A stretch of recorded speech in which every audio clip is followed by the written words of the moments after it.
Club Bonita Bay Club, Justin Smith, one of your PGA teaching professionals here. Today, here I am in Bay 3 of our Golf Performance Center, and I want to talk a little bit about what progress I've seen with my students and maybe some ways that we have been working with them in here.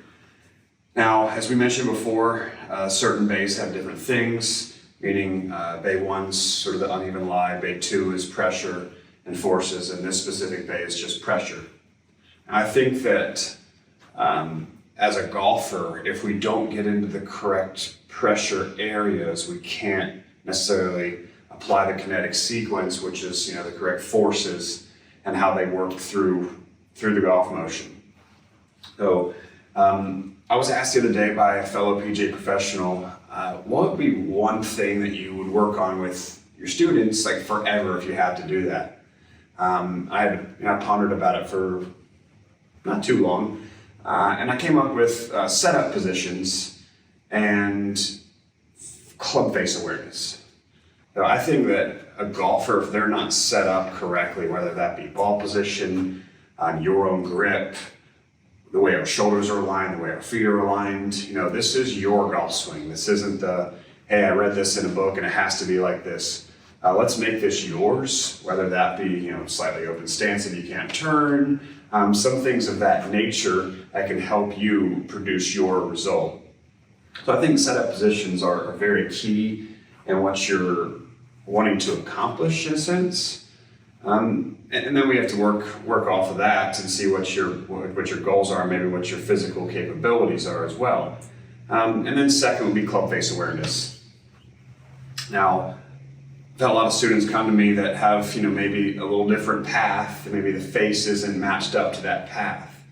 So if we can kind of match up what that face is doing to maybe your grip, maybe what your path is doing already in your golf swing, but I think that we have to fix face before we get path, and it really works out a little bit more efficiently there. So kind of an old term is club face sends it, path bends it. So they're all relative to each other. So basically the start line of the golf ball is a high percentage of what the club face is doing, and the path is obviously a little bit lower there, and that's more for curvature of the golf ball. But like I said, they're relative to each other. Now, let me run through you a few of the things I've seen here in this specific bay, Bay 3. So this is pressure. Now, there is an efficient sequence of events to get to a good, nice, forceful finish, if you will. So first things first, I've seen a lot of lack of rotation on the backswing, which becomes a sway. Now, when that happens, most of our pressure will go to the outside of our trail foot. Most of the time I see that when it goes to the outside, we'll go to the toe box of our right foot. So if we do that at the top of the swing and I go to the toe box, most likely the path of your golf club is coming across the golf ball. So it's coming out to in, over the top, steep, however you want to call it. So rule number one probably would be, as we turn to our trail side, we're trying to feel our belly button turn into the instep of our trail heel. Okay, trail heel is that key word there, and it is the instep. We don't want to go to the outside of the foot.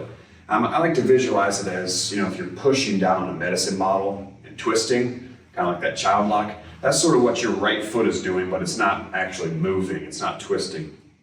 So instep of the right foot or trail foot, and from there we have to get to sort of our power point, which is sort of the left toe box or the front foot, the lead foot. Now I like this little force pedal thing here.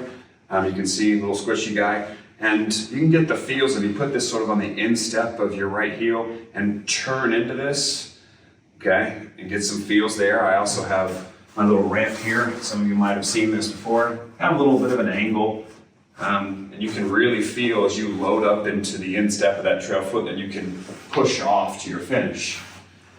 Now let me go into the second part of that would be sort of our squish push. That would be from our lead foot, and it will be right under the ball of your foot. So from there, once we get loaded up nicely into that trail side, the instep of that, we can now transfer our pressure back into this toe box. So you'll see a lot of golfers, will do kind of one of these and they're squishing.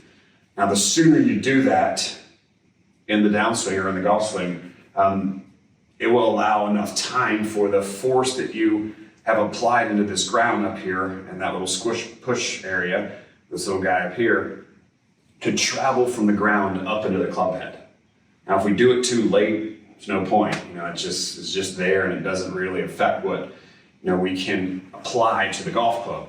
So the earlier we get it inside of the trail here, he'll get to this left side, and then from there, it will be a soft push through it. I say soft because that's a good start. But if we can't get to the, load it up correctly, it's going to be a lot harder to get to that front foot. So that's just a kind of a basic thing I see. Now, set up positions, I went back to that, and just simply of where the pressure is in our feet can affect a lot of what the golf club does. So this is really cool in here. I think we've had a lot of success. I know the other teachers and I have talked about it. And it is definitely a blessing to have this for our own eyes. And it's just a very good member experience in here.